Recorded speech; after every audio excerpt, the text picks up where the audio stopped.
Welcome to Millennial Moms Unfiltered, where we show moms that they're not alone and it's okay to be a little messy. We're your hosts, Ashley and Brittni. On today's episode, we're going to talk about ourselves. Don't forget to like and subscribe and follow us on our socials, which will be in the show notes. And without further ado, let's get into it.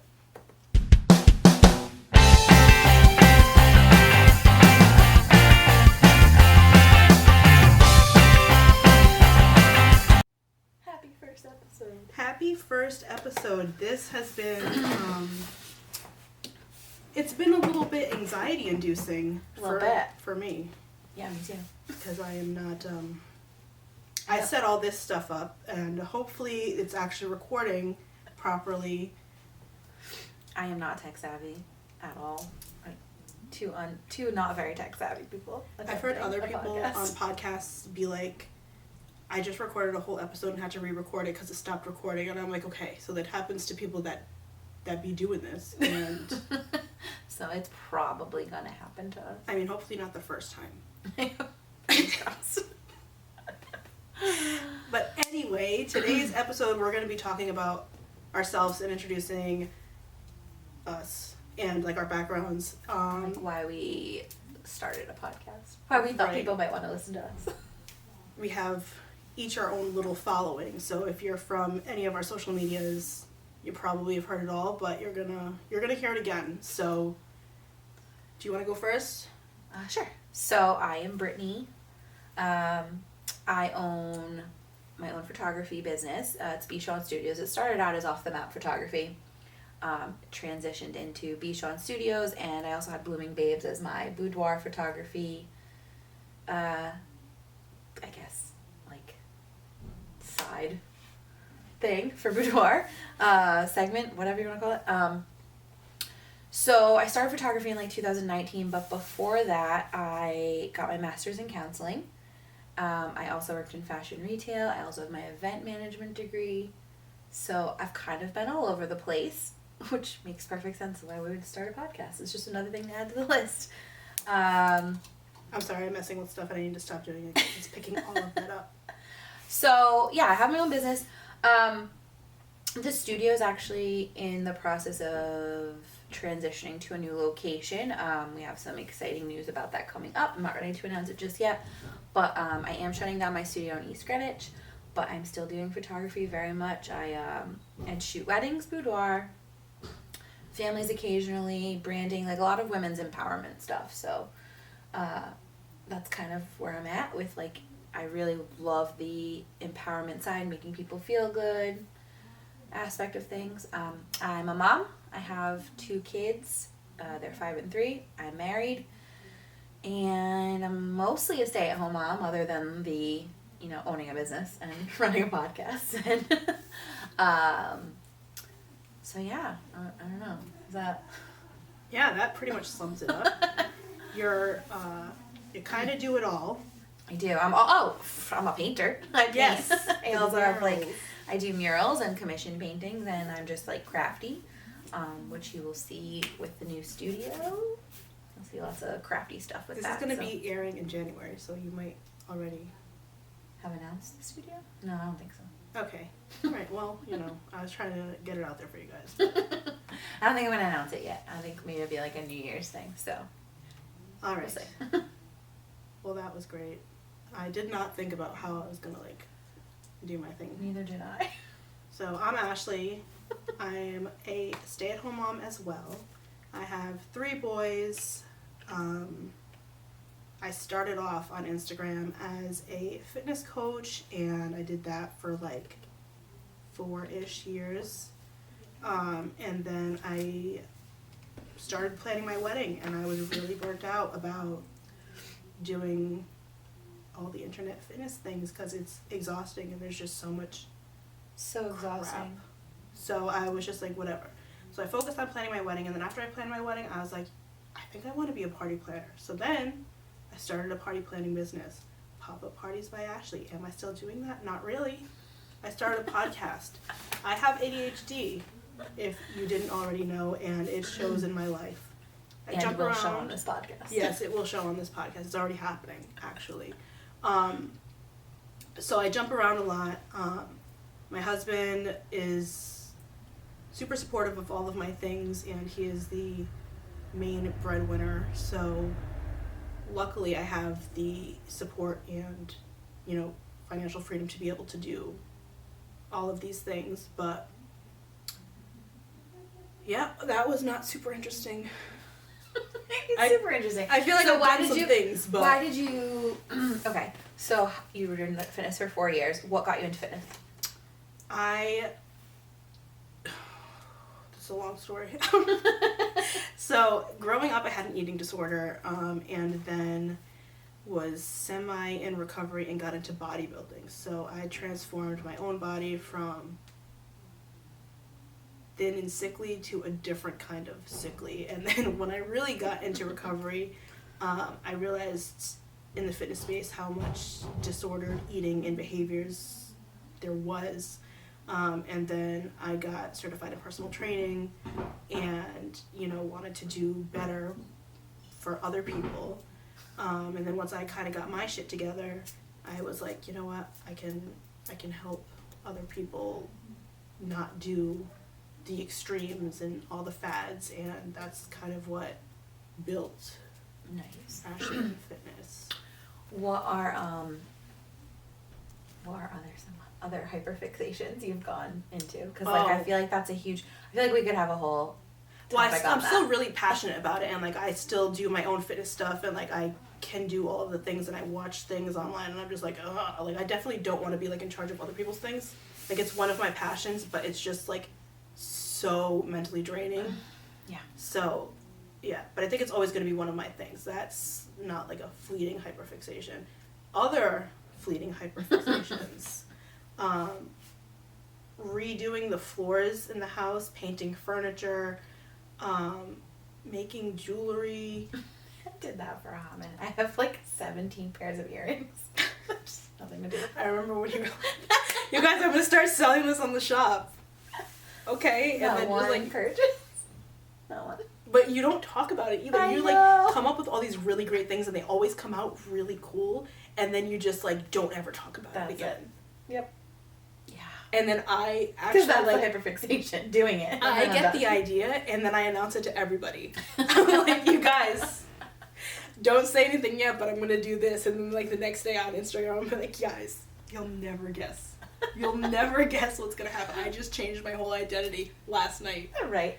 My mom was actually the one who told me not to announce the new studio plans, because she was like, don't talk about it. Don't put that pressure on yourself, because then you're going to like, if you don't get it done in time, or You're gonna be if stressed you out change about your it. mind, or you're going to feel obligated to like have to do it. She's like, just wait until you get like the actual ball rolling. And I was like, all right. Just call me Yeah, on and my then you don't want shit. people's like thoughts and opinions and stuff. Like I used to, well, I still do it, but I don't care. Like I'll literally come up with an idea of something I'm gonna do, and then put up polls on my Instagram stories, and then not do any of those options. When someone tells you what you like, they'll tell you what they think you should do, and you're like, yeah, no, I needed to know what you wanted, so I knew what I wanted. But the now I know I fucked don't up thing want that. is, all the options I put up were viable options. Like I was Really? like going, they were all, yeah. But then I come up with a better idea, and then I just like do that. So I appreciate that people still like entertain the fact that I put them up. Like people vote regularly on that shit. Ooh. But I'm never gonna do any of them. Yeah, I have people who still like entertain. I'm like, I constantly come up with something new. So I have my bachelor's degree in event management. I worked as a wedding planner for a little while. I decided I didn't want to work nights and weekends.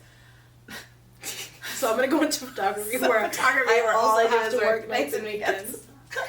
So anyway, after I got my bachelor's degree, I worked in fashion retail for a little while. I did like merchandising. I worked for Forever 21 in Braintree. I opened the Pink store in that mall. I was the lead merchandiser, and I loved it, but like I hate retail. Like I was not doing another when holiday people are season. like lifelong retailers, Oh god. it's so bizarre because I've never heard anyone be like, I love retailing. It's the best. I love working in retail. The people that still work in retail fucking hate it, and they say it, but they're like, I couldn't do anything else. It's like, You could. what? Those skills are very transferable. But like I was doing merchandising, so my schedule was 6 to 2. It was wonderful. But then when they were like, well, we're going to have to start implementing holiday hours. And I was like, I'm going to head out. No. Nope. So I left there. I started working at a spa. I was just a receptionist there, but that's when I decided I wanted to get my master's degree. I was like, what am I doing with my life? I'm a receptionist, and I don't know what I want to do. Not that there's anything wrong with being a receptionist, but I was just like, I can't do this for the rest of my life. Yeah. This is too boring for me. So that's when I decided to get my master's in counseling. I worked as a therapist with children and family. Then I worked with behavioral adults. I did outpatient. Then I switched to academic counseling. I worked for Johnson & Wales for a little over a year as an academic counselor, and then I started teaching in their psych program for undergrad. And then I got pregnant, and I left mental health altogether. I taught for a little while I was pregnant with Killian, so like the whole first year that Maeve was born, I did adjunct. I think I took on like 2 classes for that whole first year, but then I was pregnant with Killian, and COVID hit, and they like shut everything down, and I could have done online teaching, which like would have been my perfect opportunity to like branch into online, but I was just like, this is just too much. Like, I have 2 kids climbing over me, I can't grade papers, like it was too much. So I had already started doing photography part-time, and that's when I decided to like really ramp it up and do it full-time. But I've also had, when I was in grad school, I had how many, this is a good question for people who like us, how many business cards have you made? So I actually have like a full box just sitting there because nobody hands them out. Like, you're like, I'm gonna fucking put them right there in this cute little holder, and then just like you take most of those home because people like look at it, follow you if they're gonna follow you. Yeah. Business, it seems like a good idea, but there's just like you They're, don't like, actually you don't actually use them. So if you're thinking about making business cards, don't Get a and it's not even the money, it's like you're just wasting so much fucking paper. a QR code to keep on your keychain and hand out to people. I have the QR code on the business card, so it's just like, why would I even take the card, you know? Right. So I had business cards made when I was in grad school. They say like Brittni Shawn, creative genius. So fucking stupid. Hey, it's not wrong. But like, cause I was like, how do I like Just to put everything on one card? To really go into that for a second. So this morning I was trying to figure out posts and what I wanted them to look like. So I sent her like 3 different variations of it. And she's like, hold on. And then sends me something, and it was just like spot on. Like what I wanted, but just what I could not bring to the table. And I'm like, this is why. I'm the This design is guy. why. Yep. And you really are like, so just give those to people. What do you do? It's just like, here, creative genius. So yeah, I do hair and makeup here for everyone. But I have like, my new hyperfixation is I want to get a tattoo gun. So we'll see in a couple weeks if I have a tattoo gun or any new tattoos that I've given myself. You literally said it. They were like, how can I like rent out space and like have someone that does something else? And you're like, mini tattoos. And that's what started it, isn't it? Yeah. You're like, I was trying to figure out another way that I could supplement income to keep the studio, and I decided I was going to be a tattoo artist.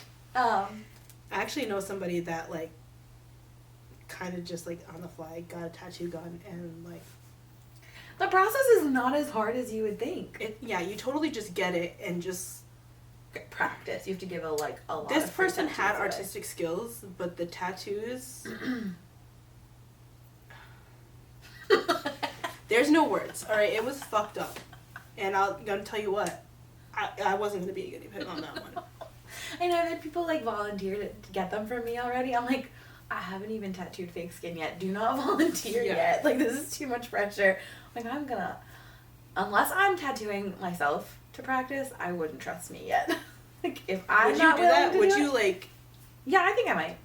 I feel like micro tattoos, like a little tiny heart somewhere. Or Yeah, I whatever, think like, I'd have those to are pretty hard super to fuck practice. up. But I'm not letting you write a word on me. Well, like, okay, so a lot of tattoo artists, this is a good point, like, won't do finger tattoos in Rhode Island anymore. Like, there's a lot that won't. I had to find someone. I had to, like, seek someone out. And look, he blew out the heart on my finger. I want to get a G on my ring finger for Giovanni. Aww. And because I love my husband. And what better way to, as he texts me right now, and I just think it looks so cute. But, like, I don't want to pay the minimum of, like, $150 some places for you to put, like, a little tiny G. Yeah. Yeah. So I do it. I'll didn't do a know that was a free G thing. for I didn't know people... So, yeah, a lot of places won't do them. So, I got these 3 together. Peace, love, Why? Because equality. Because it's hard to... Those are, like, they get a lot of... Because they can, like, blow out and, like, I don't know, it's, like, a lot of technique. And a lot of tattoo artists will have, like, bigger needles and bigger guns. They won't do the really fine ones. But, like, permanent makeup artists have the smaller needles. So, they're used to doing that really thin, fine line work, like brows. So, I think... Not that it's harder, because obviously doing, like, a giant back piece or... It's just a different or skill. A portrait. It's a different it's like, skill. yeah, it's a different skill. You have to have a really steady hand and stuff like that. So anyway, so I have a lot of hyperfixations and a lot of, like, interests, but right now the focus is the photography studio and the podcast. Yeah, my main focus is the podcast because I don't. I'm glad Ashley's main focus right is now. the podcast. But I'll tell you what, I throw ragers. Like, Thanksgiving at my house is a fucking party, right? And the mixed drinks that I make are really fucking good because I hyperfixate on, like, little just details like that. Yeah. So, I mean, I learned a lot doing event planning, but... Party planning is amazing, and, like, if you have a good following, it's great. Are you, like, the Pinterest mom? Like, the birthday parties have to be, like, all the food has to be themed? Yeah. Yeah, me too. Kind of. Gio, like, draws a line, though. He's like... Enough. We're gonna... Listen, if we're spending the money on this stuff, we're gonna get pizza. Yeah. So I'll have, like, some, like, for Eli's 5th birthday, he had the dino theme, and I did, like, cups of mud with, like, little dinosaur, like... The feet. Yeah. Yeah. Maeve's first birthday, I spent... Just her cake and cupcakes, I spent $500. Yeah. For her first birthday. It was my first baby. Yeah. And, like, See, it was for Eden, Hawaiian I didn't themed. even... I was so, like... That was, what, 11 years ago, and I was not crafty. I was, like... I was just not. So he just got no cool birthday parties. Yeah. This is, like, relatively new. The first, like, really decent party I threw was my baby shower with Eli. So, what, like, 6 years ago? 5-ish years ago? What was the theme? It was just, like, baby elephants. But it was, like, hold on, get this. Get this. The main color was white. Whoa. I know. Whoa. I was wild back then. Mind-blowing. I moved on to off-white, but the main thing, Beige. it was, like, white and soft blue. Nice. But, like, it was cute. Yeah. And that's when I was like, oh, okay, I can do cute parties. But I didn't, like, think about all the details, like, now. Yeah. My best party was when I was pregnant with Killian, and it was Mia's 2nd birthday.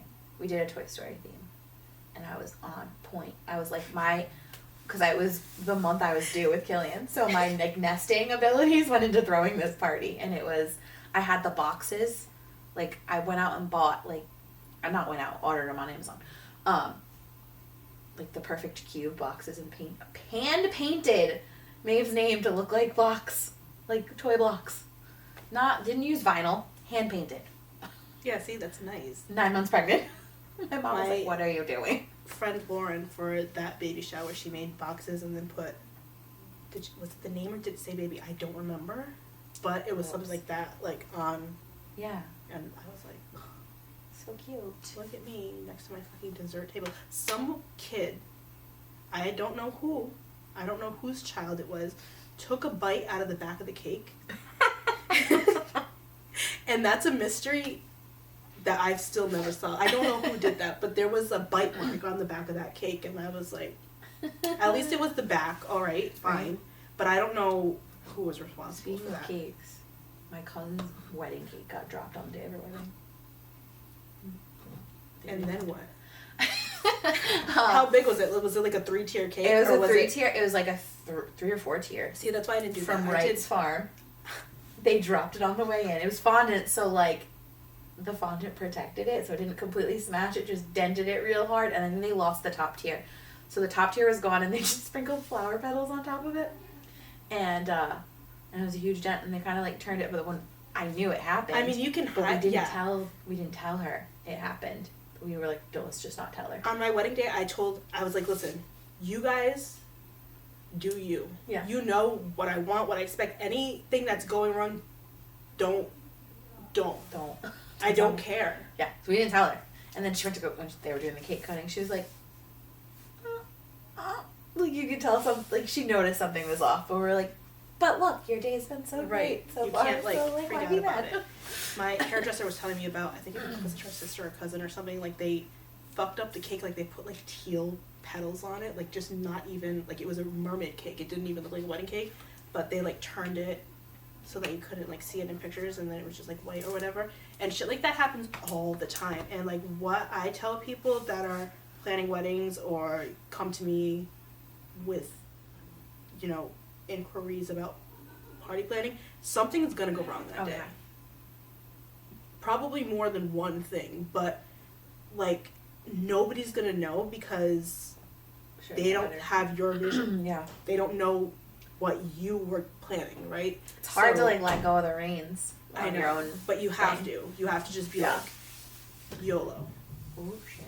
Sorry, I hit that. My wedding day, everything was pretty perfect. But like even when I was like setting up to like, they were lining us up before the ceremony to go out, and I had this big like palette with pictures of me and Pat all over it, and all the pictures were like slightly crooked, and I'm like standing there in my wedding dress, like my dad's next to me, I'm ready to walk down the aisle, and I was like, I want to go touch all those pictures. Like, See, I made my like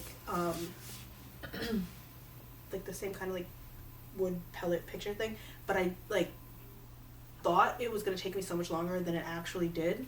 So it was sitting in my kitchen like area for so long. Like I swear to God, it was like 8 months. It was a ridiculous amount of time.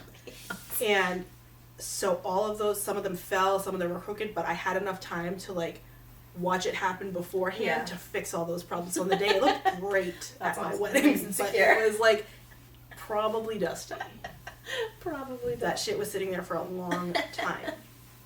You need to like Windex on the glass. Yeah, I mean, photographed well. The pictures look great There you of go. the pictures. That's awesome. I was also supposed to have like this really. What I sent the designer and what I got were two very different things. But I hired people to do this. Like I wanted the whole barn door behind me covered in like sheer fabric and like twinkly lights. But I wanted like floor to ceiling. I got like a. Half of it. Oh no, maybe like shorter than this. Like just like a photo backdrop stand with curtains on it. I was like, that's not what I wanted at all. But Did it work? it was a good day. Had the best wedding. We somehow got like really deep into wedding talk. We did. Well, because you party planned for a while, and I did wedding planning. Yeah, so it's like common ground. So that's So, what happened there. yeah. What else should we talk about? I feel like that's... Talk about how I'm not drinking coffee tonight because it's too late, and I'm drinking tea instead. Normally I I'd got have a on coffee. the way here. And I brought my Adderall just in case it got too crazy. We didn't plan what we were going to talk about on the About Us episode, so we're kind of just really freeballing it. That's not the term for this, but that's what came out. Yeah. Freestyling, freeballing, whatever. We're freeballing. We're letting it all hang out. We're at like 30 minutes, so we can... 25? That's pretty fucking good. Yeah. I say we call it a night on that one and move on. All right. All right. Well, so, thank you for joining us for our first disaster. babbling. It wasn't a disaster. It wasn't a I disaster. had a great time. Yeah, you get to know our personalities. We'll babble a little. This is probably the format of how it's going to go. We're probably going to get distracted a little bit every episode because it is what it is. Yeah, but we do have segments at the end. Like right about now, we would be jumping into unfiltered advice. Yeah, where you're gonna ask me about something and I'm not gonna hold back. I'm just gonna. She's gonna call you out on your shit. Is what's gonna happen. Britt calls out your shit. In the show notes of this episode, we'll put the link of where you can ask your questions, and on our social medias, that's all linked on our link tree. We have our Instagram, Facebook, TikTok, YouTube, all of it's linked there, and then anything that you can submit or things. Oh, keep hitting this microphone. That's why that's there. But next time, I'll use it next time. But I really just, I panicked. But anyway, so yes, like, subscribe, follow, all of the things. And we will see you next week. Bye.